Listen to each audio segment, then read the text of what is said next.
Siyempre alam ko na na impeachment ito. Kasi lahat ng mga tao sa loob ng House of Representatives, naririnig naman nila yung usapan sa loob Tsaka yung mga tiga Mindanao, nagkukwentuhan yan. So merong isang tiga Mindanao na nirecruit siya. Sabi sa kanya, uy, dito tayo, Martin Romualdez for President. Tapos, sabi nung kinausap, sabi niya, kasi yung kumausap sa kanya, isang congressman din na tiga Mindanao. Sabi niya, paano si Sara? Si Sara yung kandidato. Tapos sabi niya, wala na yan si Sara. Sabi niya, i-impeach nila yan. So doon ko unang na-confirm. Itong ginagawa lahat, makikita mo sa pronouncements ng Makabayan, impeachment. Sa kanila nang galing una yun. Tapos confirm ko sa recruitment nila sa Martin Romualdez for President doon sa Mindanao. Anong year to, VP? 2023. So, isang taon pa lang after nyong manalo. So, ang gusto talaga nila is Martin Romualdez for President. Para susunod siya kay BBM. Nasa kabinete pa ako noon. So, hindi nila ako maatake ng diretsahan. Ang ginawa nila, nag-People's Initiative sila. Kasi ito daw yung charter change na sinasabi. Ang gusto nila doon, baguhin ang botohan ng Senate at ng House para mas madali maka-amenda ng Constitution. Kaso sumabog ito, di ba? Kasi naggalit yung mga tao. Pinapapirma sila, tapos binabayaran yung pirma. Tapos minsan naman, pinapapirma sila, tapos sinasabi na, uy, ibibigay sa'yo AX tupad. Tapos hindi binigay sa mga tao. Kaya sumabog yung People's Initiative nila. Namatay siya. Ito muna ma'am, question muna tayo. Doon muna tayo sa first part. Kasi tila, lahat ng galaw ng impeachment ay from Makabayan Bloc. Or from this left-leaning Congress or representatives. Pero may part din kasi na lumabas na picture na si Romualdez nakikipag-meeting sa kanila. Do you think na dun meron partisipasyon si Romualdez at inutusan sila? Oo. Totoo yan. Kasi makukuha mo yan sa sinabi sa privilege speech ni Senator Francis Escudero na si Martin Romualdez ang mastermind ng lahat. Kung maalala ninyo, noong nakaraang taon, September 29, 2025, nagsalita si Senator Escudero at sinabi niya yon. At tama ka, kasi pagkatapos nung AOM ng COA sa OVP, September 14 yon, nagsalita na si Stella Kimbo. Dito nanggagaling yung narrative na inubos ng 11 days. Si Stella Kimbo na yon, hindi na ito kaparte ng Makabayan Bloc. Kaparte na ito ng grupo ni Martin Romualdez.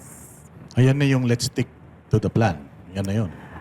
Yung let's stick to the plan, yun yung kulang pa yung kulang pa yung kanilang ebidensya. So ang ginawa nila, tatanungin natin sa budget hearing yung confidential funds. Na sinasabi naman namin na kung maaalala nyo, mag-isa akong pumunta doon, hindi ko pinasama yung mga tiga Office of the Vice President.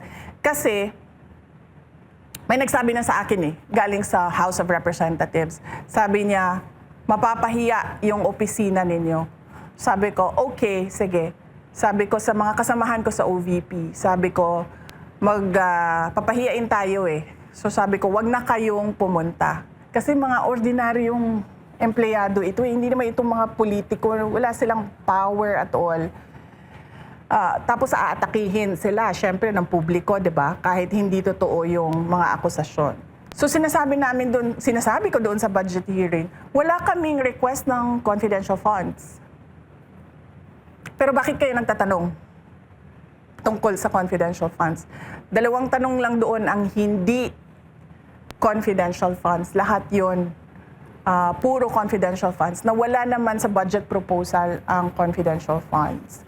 So, makikita mo, nagsalita na si Kimbo. Dito nanggaling ang narrative na, inubos ang pera, nilustay ang pera ng 11 araw, 11 days. So, dyan nagsimula yon. Tapos, sumunod na yung September 25, 2023. Yan na yung sinasabi ko sa inyo.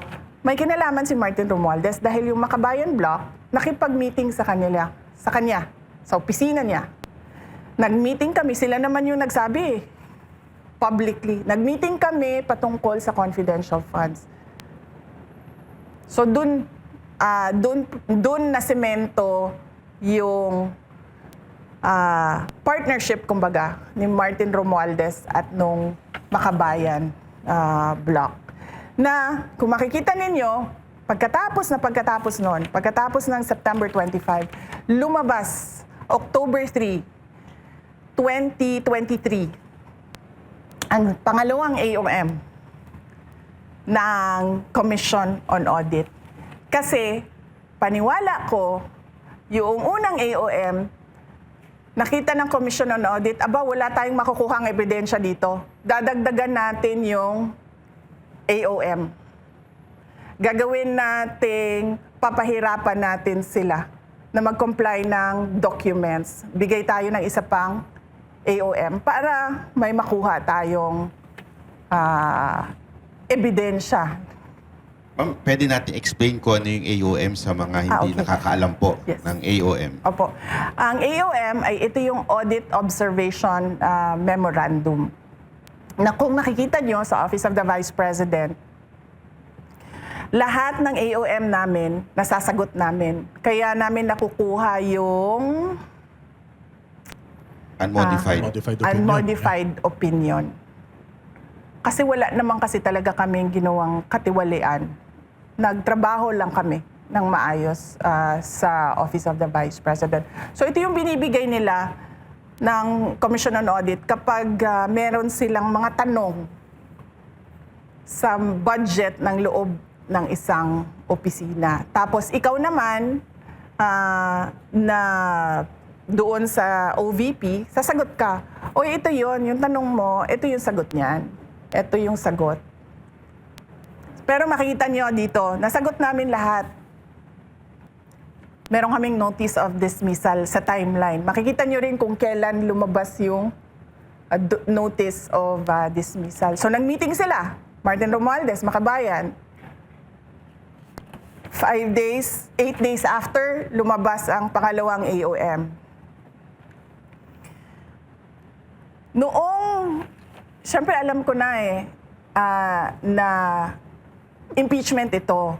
Kasi lahat ng mga tao sa loob ng House of Representatives, naririnig naman nila yung usapan sa loob eh. Tsaka yung mga tiga Mindanao, nagkukwentuhan yan. So merong isang tiga Mindanao na nirecruit siya. Sabi sa kanya, dito tayo, Martin Romualdez for President. Tapos, sabi nung kinausap, sabi niya, kasi yung kumausap sa kanya, isang congressman din na tiga Mindanao. Sabi niya, paano si Sara? Si Sara yung kandidato. Tapos sabi niya, wala na yan si Sara. Sabi niya, i-impeach nila yan. So doon ko unang na-confirm. Itong ginagawa lahat, makikita mo sa pronouncements ng Makabayan, impeachment. Sa kanila nang galing una yon. Tapos confirm ko sa recruitment nila sa Martin Romualdez for President doon sa Mindanao. Anong year to, VP? 2023. So, isang taon pa lang after nyong manalo. Kasi kung makita nyo sa mga sumusunod na budget, nandun yung AKAP, AIX, tupad na pinamimigay nila sa bagong Pilipinas caravan nila. Kasi iniisip siguro nila, yun yung paraan kung ito yung vehicle, kumbaga, sasakyan niya papunta sa presidency. Yung pamimigay ng pera kung saan-saan. Na hanggang ngayon, by the way, walang tumingin kung totoo nga ba yung mga recipients doon sa AIX at sa tupad at sa AKAP na nilabas na pera ng gobyerno. So parang sinasabi niyo po pala yung nauna yung idea na impeachment bago maghanap tayo ng ebidensya. Yes. So hindi yung, 'di ba, pag may kaso ka titingnan muna kung anong nangyari, tsaka kakasuhan. Dito, nauna yung impeach natin, hanap tayo ngayon ng ebidensya. Ganun yung makikita mo sa timeline nila, sa lahat ng mga sinabi nila. Makikita mo siya. Nilatag kasi namin lahat eh. Paano ba ito nagsimula? Saan ba ito nagsimula? So, makikita mo doon, lalong-lalo na sa word na still premature. Pero itong People's Initiative na lumutang din noon, kakambal nitong pagbibigay nila ng mga ayuda. Oo. Kasi kung maalala ninyo, nasa kabinete pa ako noon. So, ang gusto talaga nila is Martin Romualdez for president. Para susunod siya kay BBM. Nasa kabinete pa ako noon. So, hindi nila ako maatake ng diretsahan. Ang ginawa nila, nag-People's Initiative sila.